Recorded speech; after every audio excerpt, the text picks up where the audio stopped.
The inkjet's a little different. It actually uses a spray. I mean, many of us have painted our house and we use brushes, and we said, hey, why don't we use a spray? I mean, the brushes are a little bit tough.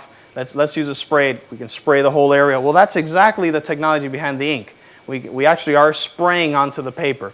So we have to make sure that we can actually clean this head. It's always being cleaned. And I'm going to pull out the cartridge. Here's the actual cartridge, which you can actually focus in on here.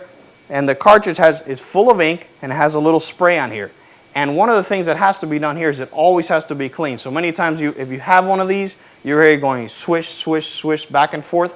All it's doing is just cleaning the head here, just cleaning the little spray. Most of us know that if we're painting our house, we got to clean that spray machinery that we have. We have to constantly clean it with water. Well, this is a little different. It'll go in there and actually clean this up. Now, you're also saying, well, I've seen some of these inkjets where we can actually recycle the ink. Folks, be very careful with that. The ink that is manufactured in here by the actual manufacturer of this printer is very specific to this printer. There's a lot cheaper generic style out there, but all it does is clog your print heads here. The sprayer will get clogged. You want to make sure you don't buy any generic stuff. Now, this printer is still around mainly because it can get very high resolution. It's very inexpensive to produce. It does color, which we all like to see colors, but you got to remember that the ink is quite expensive. So if you are using this, make sure you be careful on the ink.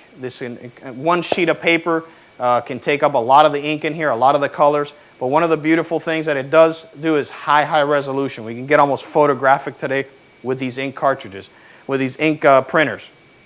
They are somewhat slow, but they actually give you great color, so many of us don't really care if it's that fast or that slow, so as long as we get a beautiful picture. They are very inexpensive though, and very easy to maintain. Most of the time you just throw the cartridge out, that's it, and you fix it. And you're not going to probably get a label jam because you're not going to be running labels or tractor fed stuff through here. It's just single sheets.